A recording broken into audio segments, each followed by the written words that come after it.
Et voilà, je le disais, nous avons donc le plaisir de recevoir sur ce plateau un auteur prolixe, auteur de plusieurs essais littéraires, de plusieurs contes, documentaires, etc. et des œuvres historiques aussi, j'ai envie de dire. Ma rencontre en Guyane avec les Boni descendants d'esclaves akans et africains, c'est le thème autour duquel va donc se passer notre échange. En tout cas, bienvenue encore une fois, j'ai envie de dire à Kouaba, sur votre terre natale. Alors,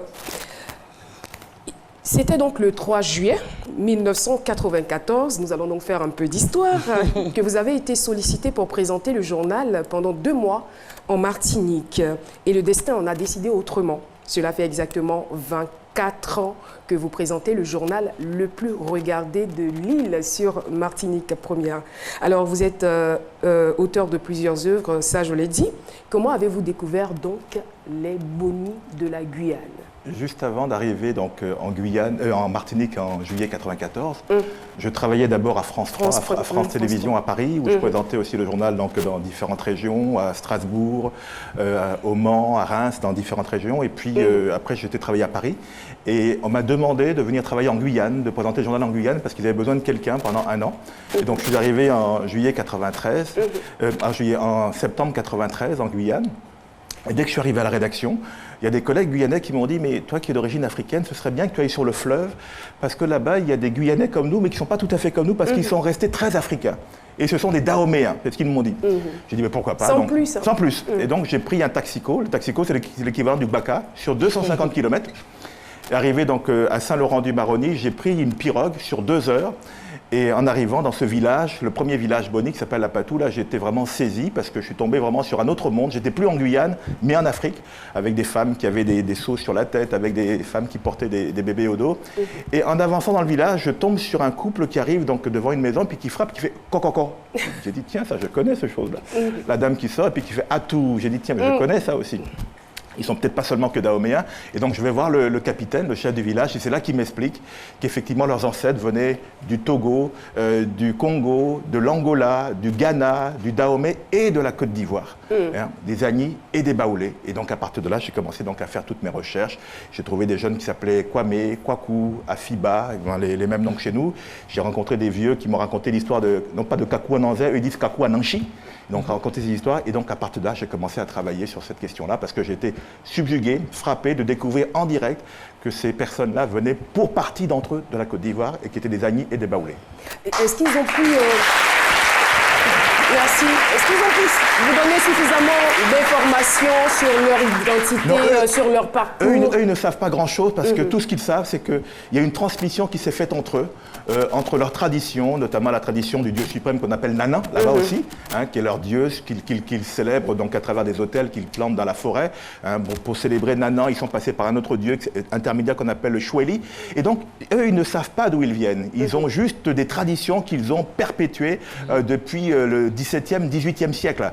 Voilà. Et nous qui avons la chance justement d'être originaires de ces pays-là, moi de la Côte d'Ivoire, mais d'autres qui peuvent venir d'Angola ou du Congo, de pouvoir identifier dans leur culture ce qui vient de chez nous, et en plus en travaillant avec les archives, notamment les archives françaises et surtout les archives hollandaises, parce que ces gens-là étaient d'abord au Suriname où ils étaient donc esclaves, ils se sont ils ont cassé leur chaîne au Suriname, ils ont combattu les Hollandais, donc les archives essentielles sont hollandaises, et donc j'ai pu travailler sur les archives hollandaises et travailler sur les archives donc françaises pour pouvoir donc savoir précisément effectivement de quelles origines étaient donc toutes ces personnes, notamment donc Agnis et Baoulés. Mais moi, ce qui m'étonne, c'est après tout ce temps, ils n'ont pas réussi quand même à se laisser influencer par leur environnement. Comment est-ce qu'ils ont réussi à sauvegarder la forêt, cette la culture? forêt. C'est-à-dire qu'on a l'impression de reproduire la même histoire que l'histoire d'Ablapoku. Donc ces Akans partis donc des Ashantis partis du Ghana, qui traversent donc la Comoé et qui donc traversent la forêt avec tous les risques que ça comporte. Et eux de la même façon, cette femme qui part donc de chez nous, qui arrive là-bas, qui donne naissance dans la forêt à un enfant qu'elle appelle Boni, justement, en souvenir de ses origines Akans, qui lui donne naissance donc à cet enfant-là qui s'appelle Boni. Et puis, donc, quand ils font la guerre aux Hollandais, ils sont après pourchassés parce qu'ils ont d'abord infligé beaucoup de pertes aux Hollandais. Quand les Hollandais ont vu qu'il y avait un péril à l'en demeure, ils ont fait venir 1200 soldats et c'est comme ça qu'ils ont pu battre les Boni. Et les Boni, donc, se sont reflués vers la Guyane, du Suriname vers la Guyane. Et de la même façon, ils ont traversé un fleuve comme la reine Pocou. Ils ont traversé le fleuve Maroni pour s'installer de l'autre côté, à l'abri, donc en Guyane. Alors, quand on est journaliste et pas historien, comment est-ce qu'on réussit à produire une telle œuvre? Les archives, de toute façon, il n'y a pas de secret. Ce sont les archives, ce sont seulement les archives qui nous permettent d'avoir des précisions sur les uns et les autres. Et les archives hollandaises sont très prolixes, justement, ont beaucoup d'éléments sur Boni, sur ce chef qui a fédéré, justement, tout ce groupe d'esclaves insurgés, donc des esclaves qui venaient à la fois donc, du Togo, du Dahomey, du Ghana, du Congo, de l'Angola, du Cameroun. Il les a fédérés, il leur a donné son nom, donc ce nom Akan, qui était le nom de toute la tribu, et ils ont mixé leur culture. On peut dire vraiment que les Boni sont les premiers panafricains. Et ça vous a pris combien de temps toutes ces recherches-là? Moi j'ai d'abord travaillé donc, il y a 20 ans déjà là-dessus, quand j'ai fait effectivement donc, à la fois cette rencontre chez eux. En 1994, il a fallu organiser aussi le voyage du retour, où pour la première fois j'ai ramené une dizaine d'entre eux en Côte d'Ivoire. C'était un événement en 1994, en avril 1994. La salle du CCF était archi pleine. On a fait un voyage triomphal à Tiasalé, où ils ont été reçus par les Boni de Tiasalé. Ils ont été reçus également à Boisseau. Et puis donc après, je suis passé à autre chose, parce que je m'intéresse à beaucoup d'autres choses, notamment sur les Noirs dans les camps de concentration, sur Aimé Césaire, que j'ai connu à la Martinique. Et puis 20 ans après, je me suis dit, mais c'est pas possible. Chaque fois que je reviens à Abidjan, tout le monde me demande, et les Boni? Que deviennent les Boni? Et j'ai pensé qu'il était important de boucler la boucle en faisant un livre qui raconte un peu tout ça. Et donc effectivement, ça a mis beaucoup... Mais justement, la question, je vous la ramène. Que deviennent les Boni? Est-ce que le fait d'être venu aux sources, de connaître leurs ancêtres, entre guillemets, est-ce que cela a changé, véritablement changé? Moi, je dis toujours que des gens qui savent d'où ils viennent sont déjà complètement différents de ceux qui ne le savent pas. Ils savent qu'ils ont plusieurs origines, mais au moins ils ont pu identifier des origines Akan très précisément, et ça c'est important pour eux. Et je vois bien, jusqu'à aujourd'hui, ceux qui étaient venus ici, notamment l'un d'entre eux qui s'appelle Jean Moussa, avec qui je corresponds, ils me reparlent toujours de la Côte d'Ivoire, c'est-à-dire qu'ils sont vraiment émerveillés de ce qu'ils ont vécu ici, parce qu'ils ont retrouvé une partie de leurs racines. Et c'est important. Maintenant, peut-être que d'autres iront aussi en Angola, au Congo, mais déjà ce qu'ils ont trouvé ici, ça a contribué à les fortifier. Et c'est important pour eux, parce que la première fois que je suis arrivé donc, dans ce village à Patou, je vais voir le capitaine, le chef du village, et je lui demande, mais vous venez d'où? Il dit, on ne sait pas. On ne sait pas d'où on vient. Et on sait qu'on vient de plusieurs pays d'Afrique, on connaît les noms comme ça, mais on ne sait pas d'où on vient. Et il me dit à un moment donné quelque chose qui m'a beaucoup peiné quand je suis parti. Il m'a dit, mais c'est comment en Afrique? Est-ce qu'il y a la neige là-bas? C'est-à-dire qu'il connaissait tellement peu l'Afrique, qu'il parlait de choses... Voilà. Mais ils avaient envie de connaître. Et justement, moi, mon souhait, c'est d'établir ce pont-là. Ils ne vous connaissaient pas, je suppose? Si, parce que moi, je passais à la télévision, puisqu'ils vivent dans la forêt, je ne sais pas si là-bas, ils ont quand même la télévision dans la forêt. Voilà. Donc je présentais le journal, donc les gens me connaissaient, c'est pour ça qu'ils sont facilement ouverts à moi et qu'ils ont discuté avec moi. Mais ce qui est important pour moi, c'est pas tant ma personne, c'est comment on peut faire ensemble pour établir des ponts entre nous, la Côte d'Ivoire, et tous ceux qui sont partis, qui se retrouvent aujourd'hui pour certains donc en Guyane, d'autres au Suriname, aussi dans d'autres îles de la Caraïbe. Il y a un grand chef dans la Caraïbe qui s'appelait Kofi, qui était l'un des plus grands insurgés donc, dans la Caraïbe, s'appelait donc le chef Kofi. Il y a une statue donc de lui dans certaines îles de la Caraïbe. Et puis donc à établir un lien pour que nos enfants, nos jeunes ici, savent que l'histoire de la Côte d'Ivoire ne s'arrête pas qu'aux frontières de la Côte d'Ivoire. Cette histoire, elle va plus loin, puisque des gens d'ici ont été déportés. L'esclavage nous a concernés aussi. Il n'y a pas que Gorée, il n'y a pas que le Ghana, il n'y a pas que le Fort Elmira. Nous avons été concernés. Il faut savoir que les Hollandais seulement ont déporté 95 000 Ivoiriens vers ces pays-là. Rien que les Hollandais, on pense toujours aux Français, mais on oublie qu'il y avait des Hollandais qui ont déporté des gens, les Anglais, les brandebourgeois, donc les Allemands grosso modo, les Danois, ils sont tous venus ici pour déporter les Ivoiriens. Et rien que les Hollandais ont envoyé 95 000 personnes, et ça il faut le savoir, donc c'est important de savoir ce que sont devenus les gens qui sont partis d'ici, qu'ils soient Agni ou Baoulé, pour le cas des Boni, ou autres. Et dans votre œuvre, vous avez voulu faire allusion à Akwa Boni dans l'histoire. Quand on nous raconte l'histoire d'Abla Pocou, personne n'en parle. C'est dommage qu'on ne parle pas d'elle. La nièce d'Abla Pocou, pour moi, joue un rôle essentiel. Parce que c'est elle qui est vraiment le soutien d'Abla Pocou. Et Akwa Boni joue un rôle essentiel. Et je me suis dit, il y a quelque chose qui n'est... Il n'y a peut-être pas de hasard. La mère de Boni vit à la même époque que cette histoire donc des odes entre Akwa Boni et Abla Pocou. Et je me suis dit que forcément dans sa jeunesse africaine, il y a dû avoir un lien donc avec ça. Et on s'aperçoit aussi également d'une chose qui est extraordinaire. Boni naît la même année où meurt la reine Pocou en Côte d'Ivoire. Lui, il naît en Suriname la même année. Et on s'aperçoit aussi que la mère de Boni a eu 2 enfants plus Boni. Et il y a une tradition à Tia-Salé, à l'époque, quand il y avait 2 enfants qui naissaient, 2 garçons, le troisième on l'appelait Bonnie. S'il y avait 2 filles qui naissaient, le garçon on l'appelait Bonnie. Et elle a eu 2 enfants et le troisième elle l'appelait Bonnie. Il y a forcément des corrélations entre tout ça. Est-ce qu'en écrivant cette œuvre, vous ne vous êtes pas dit, avec le temps, l'histoire ne serait-elle pas déformée? Est-ce que c'était l'enfant d'Abla Poku qui a été réellement sacrifié? Ça pouvait être ou ça aurait pu être l'enfant d'Akwa Boni. Il y a eu beaucoup de choses qui ont été dites sur cette histoire. Tout ce qu'on sait sur l'Exode, c'est que le personnage de Abla Poku et d'Akwa Boni ont réellement existé. Après, autour de ça, il s'est greffé beaucoup de fictions qui sont liées donc aux époques. On a dit même à un moment donné qu'il n'y a pas eu de sacrifice. Effectivement, c'était le sacrifice de l'enfant d'Akwa Boni. On a dit à un moment donné même que l'enfant est mort peut-être même de malnutrition ou d'autres choses. On a dit beaucoup de choses. La seule chose qu'on sait, c'est que le personnage d'Abla Poku et le personnage d'Akwa Boni ont réellement existé. Alors, beaucoup d'écrivains et parfois même des historiens utilisent la voie de la fiction pour retracer l'histoire. Pourquoi vous avez choisi cette forme-là, cette forme romancée? Parce qu'on n'a rien, c'est-à-dire tout le reste est vrai. Toutes les archives sont vraies sur Boni, sur son parcours, mais on n'a rien sur sa mère. Et pour moi, je pense, surtout on n'était pas très loin du 8 mars, la journée des droits des femmes, pour moi la mère joue un rôle essentiel. La mère de Boni joue le rôle essentiel et c'est elle qui a été occultée dans toute cette histoire. Je me suis dit, il faut reconstituer son parcours. On a des éléments anthropologiques et des éléments d'archives qui permettent de reconstituer son parcours de cette femme qui était complètement oubliée. Et c'est ce que j'ai voulu faire, sur la même façon que ce qu'a pu faire Alex Salé lorsqu'il a fait Roots, il a fait Racine. Il a reconstitué à partir de quelques éléments comme ça, sans travestir la vérité, reconstituer le parcours de sa famille. Et je me suis dit qu'on devait faire une place importante à cette femme, parce que c'est grâce à elle que Boni est arrivé, c'est grâce à elle que le peuple Boni s'est créé, et c'est grâce à elle justement que ces gens ont pu se révolter contre l'esclavage. Et c'est aussi grâce à vous que l'histoire des Boni a été connue. Oui, Méliane. Merci beaucoup pour cette œuvre. Elle est riche. Et moi, ce que j'aimerais savoir, vous sachant élève d'Aimé Césaire, est-ce que dans cette histoire de Boni, on ne retrouverait pas quelques traits de négritude?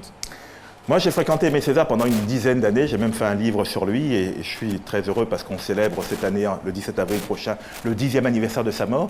La négritude correspond à quelque chose du passé, c'est-à-dire c'était un moment précis dans l'histoire où les hommes noirs étaient, comme on dit, chosifiés, considérés comme des biens meubles, n'avaient pas vraiment totalement toute leur place, au point que certains donc, en nourrissaient un complexe. Et Aimé Césaire est arrivé avec Senghor et avec Damas et ont redonné donc toute la place à l'homme noir à travers justement toute l'expérience qu'ils ont donc de leur propre vécu, mais aussi de ce qui s'est passé en Haïti avec la révolte contre le régime esclavagiste. Et donc la négritude a eu sa part importante dans cette reconstruction de l'homme noir, lui donner toute sa place dans le monde. Aujourd'hui, on est passé à autre chose parce que c'était une époque, c'était un autre combat.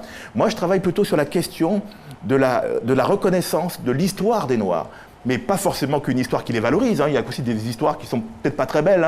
Quand j'ai fait un livre sur les Noirs qui ont été totalement hitlériens, qui ont pris fait et cause pour Adolf Hitler pendant la Seconde Guerre mondiale, qui ont été des collaborateurs et qui ont été des nazis confirmés, c'est pas forcément très glorieux. Sombre bourreau, c'est aussi pour raconter ça. Mais il faut que nous connaissions notre histoire, avec ce qu'elle a de belle, de beau et de moins beau. Et donc c'est à ce travail-là que je m'attache. C'est vrai que Césaire est quelqu'un que j'ai beaucoup admiré. C'est vrai que Césaire à quelqu'un qui m'a beaucoup inspiré. C'est vrai que mes conversations avec lui m'ont beaucoup nourri, mais j'essaie de passer à une autre étape qui n'est plus la sienne. À une époque, ils ont fait ce travail qui était nécessaire. Nous, on doit faire un autre travail maintenant. Ça demande forcément... Je vous laisse parce que... Alors, moi, je suis curieuse de savoir, excusez-moi de revenir sur l'arrivée des Boni en Côte d'Ivoire. Je me demande, est-ce qu'ils sont restés pour des gens qui ne connaissaient pas ou qui ne savaient pas d'où ils venaient, vu qu'ils sont venus en Côte d'Ivoire, ils ont découvert et tout. Est-ce qu'ils sont restés? Et sinon, pourquoi? Non, ils ne sont pas restés pour une raison tout simple, c'est-à-dire que ce sont des gens qui travaillent en Guyane. Donc, pour qui on a organisé un voyage, en tout cas j'ai organisé un voyage d'une semaine pour leur permettre justement de connaître leurs racines. Après, d'autres sont revenus par eux-mêmes. D'autres Boni qui n'étaient pas avec nous sont venus aussi. Moi, mon souhait, c'est que ce soit quelque chose qui soit peut-être de façon plus forte, de façon à ce qu'il y ait des... Voilà. Après, bon, ça dépend aussi de comment est-ce que nos gouvernants comprennent ces choses-là, comment est-ce qu'ils font, peut-être dans le cas de la route de l'esclave, sur laquelle travaille le ministère de la Culture, faire des choses qui permettent justement de créer ces liens et faire en sorte aussi peut-être que certains viennent et puis se disent, je reste. Voilà. Je reste. Ok. Et on va les accueillir à bras ouverts. Merci. Un peuple qui oublie son passé se condamne à le revivre. C'est signé Winston Churchill. Eh bien, c'est donc à juste titre que nous essayons de retracer l'histoire du groupe Akan et particulièrement l'histoire des Bonny. Alors, on a été très émerveillés et très instruits d'ailleurs par tous ces éléments de réponse que vous nous avez donnés. Mais en même temps, on se pose la question de savoir, mais c'est un journaliste, comment est-ce qu'il s'y prend? C'est beaucoup d'énergie, c'est beaucoup d'argent forcément pour ce genre de recherche. Oui, ça coûte extrêmement cher.